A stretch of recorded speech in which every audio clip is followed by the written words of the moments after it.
Salut, aujourd'hui on se retrouve pour aller nettoyer le 600. Regardez-moi ce vieux tracteur. Alors c'est pas le 620 que j'avais testé malheureusement. On n'a pas le budget et surtout pas l'utilité d'un tracteur comme ça. Mais bien évidemment on va nettoyer ce vieux 600 qui lui nous a bien servi pendant des années. La première étape va être le soufflage du tracteur. Écoutez-moi ce beau bruit de démarrage. Vous êtes prêts ?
Regardez-moi ça, là maintenant le tracteur est de nouveau propre. Regardez-moi ça, j'ai tout nettoyé le tableau de bord. J'ai refait le haut de la cabine. Le tracteur est nouveau à peu près propre, donc maintenant on va le passer au Karcher. On se retrouve tout juste après donc le remontage de la vitre arrière. J'ai pas pu vous filmer malheureusement, mais regardez-moi ça. La vitre arrière là a été remontée. On a remis aussi des vérins. Bon, il n'y a pas exactement les mêmes vérins des deux côtés, mais ça n'a pas vraiment d'importance parce qu'il n'y a pas trop d'intérêt à garder cette vitre ouverte. Et puis là on est parti pour aller laver le tracteur.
On se retrouve tout juste après, regardez-moi ce magnifique tracteur. Il vient tout juste d'être fini de laver. Je vais vous le montrer que vous puissiez contempler dans toutes ses formes. Alors certes, ça vaut pas le 600 que j'avais testé en début d'année. D'ailleurs, n'hésitez pas à aller voir la vidéo si vous l'aviez pas vu. Mais techniquement, c'est aussi un 600, mais pas de la même génération. Ce tracteur est de 1900, je crois. Ils ont fait cette série des 600 de 1979 à 1983 ou 82, si je dis pas de bêtises. Ce soir, on va aller chercher le tonneau avec le 600. Regardez-moi ça. Ça va changer d'habitude. D'habitude on avait le TL, là aujourd'hui on a le 600.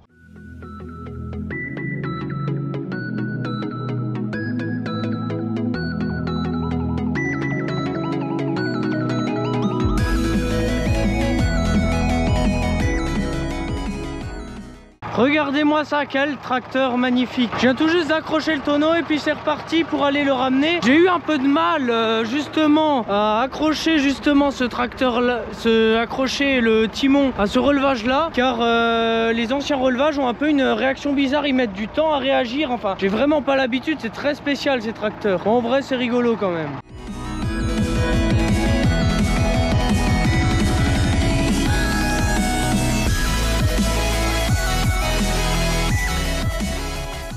Cet après-midi, c'est parti pour aller sortir du fumier. Comme vous pouvez le constater, la première benne vient tout juste d'être remplie et je viens tout juste de commencer à vider le tas. Alors il était temps de le revider parce que le tas était encore plein, voire même littéralement à des endroits comme là, ça débordait. Donc on pouvait plus se permettre de laisser le tas de fumier continuer. Et bref, on va apporter une parcelle où on a pour projet d'apporter 5 bennes. Avant de partir, on fait bien attention à activer l'essieu suiveur pour permettre de sortir de cette cour car c'est relativement serré, et à desserrer le frein à main, et puis on est parti.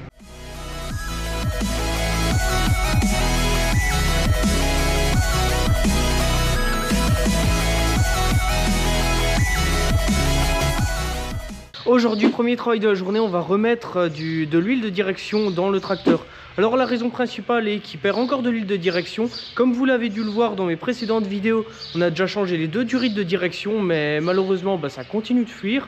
Du coup on en a décidé d'en remettre. D'ailleurs, n'hésitez pas en commentaire si vous avez une idée de la solution, de qu'est-ce que ça pourrait être exactement.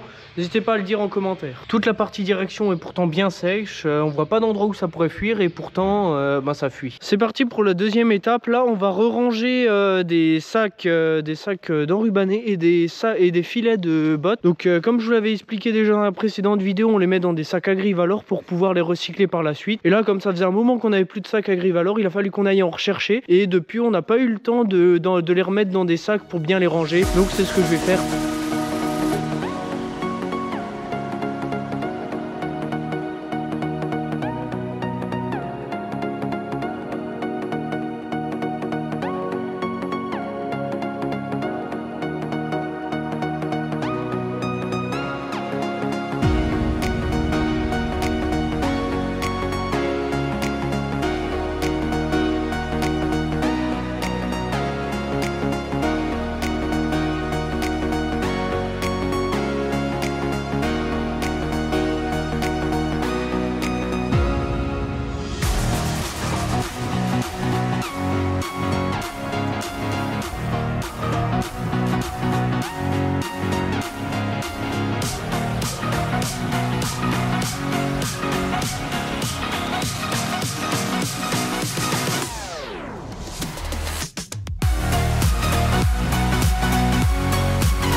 Comme vous pourrez le constater à ces images, je viens tout juste d'avoir tout fini de ranger. Les sacs d'enrubanés là sont rangés à la perfection, et les vieux filets de paille et de foin en général sont rangés à la perfection. Comme vous pouvez le constater sur cette chaîne, il n'y a pas si longtemps j'ai ajouté un bouton rejoindre, un abonnement à 99 centimes. Donc ça c'est pour les personnes qui auraient possibilité de me soutenir. C'est un abonnement que j'ai bien voulu faire le moins cher possible, et un abonnement où tous les abonnés qui auront appuyé sur le bouton rejoindre et auront rejoint la communauté seront cités en fin de vidéo. Ce sera la principale contrepartie. À l'heure actuelle, je peux pas vraiment vous proposer d'autres contreparties. Sachez qu'il n'y a rien d'obligatoire, vous n'êtes pas obligé d'appuyer sur le bouton rejoindre pour pouvoir continuer à voir mes vidéos. C'est pour pouvoir me soutenir dans le travail de mes vidéos et pouvoir me permettre d'investir dans du matériel. Merci à tous ceux qui le feront.